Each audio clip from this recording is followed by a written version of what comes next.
Welcome to Sit and Watch, where I, Joseph Richardson, recommend TV shows and movies from a non-pop culture and non-critic point of view that I like in the hopes that you, the viewer, will watch and hopefully like as well. Bear in mind that the TV shows and movies that I recommend in these episodes do not have to be critically acclaimed or blockbusters, they just have to be entertaining.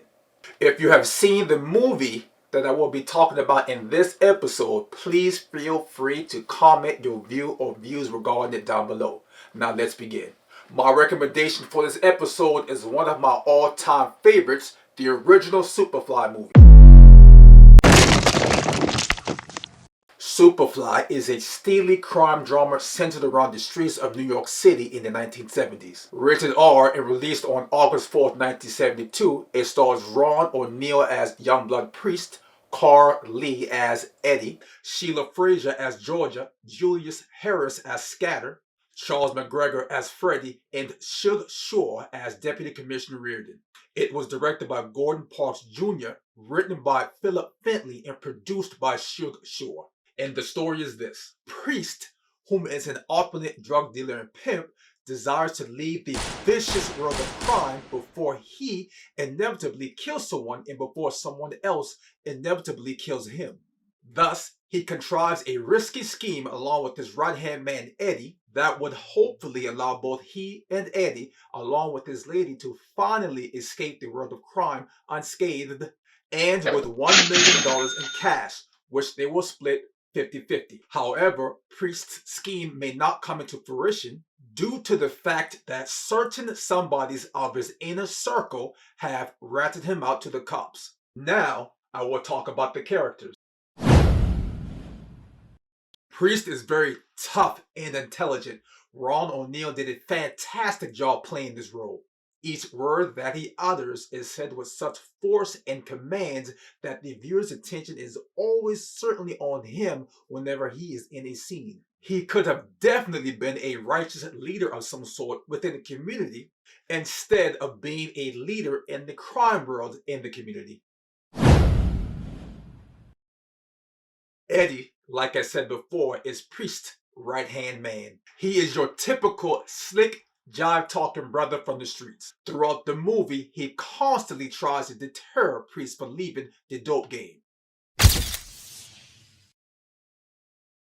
Georgia is Priest's lady. She is ladylike and very beautiful. And although he has another woman that he sleeps with, Georgia is the one that he wants to spend the rest of his life with. During the movie, she's the only person that actually displays true love and care for Priest. Freddie is an incompetent drug dealer that works for Priest. He is not present in the movie much, but his character plays a crucial part in the plot of the movie. Scatter is the OG of the movie.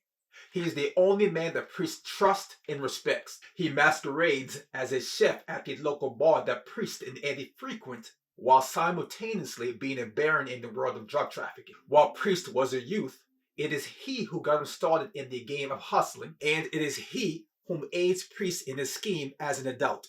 And lastly, we have the main antagonist, Deputy Commissioner Reardon. Not much is known about Reardon, besides the fact that he's a tenacious, crooked cop whom will do anything, even break the law, to remain in power and to take down Scatter and Priest.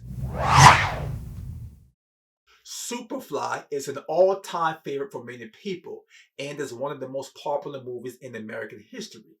It was shot on a meager budget of around $50,000. However, it grossed over $30 million at the box office, therefore making it the 11th highest grossing film in 1972. After its release in the 1970s, its fashion and style was mimicked by many people around the country.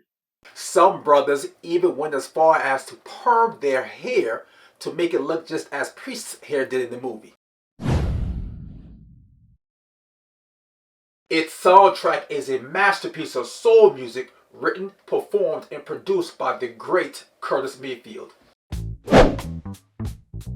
It's comprised of such songs such as Little Child Running Wild, which can be heard in the Friday movie, Freddy's Dead, and one of my all-time favorites, I still play this song at least once a week, Pusher Man, which Curtis Mayfield performed himself in one of the scenes of Superfly.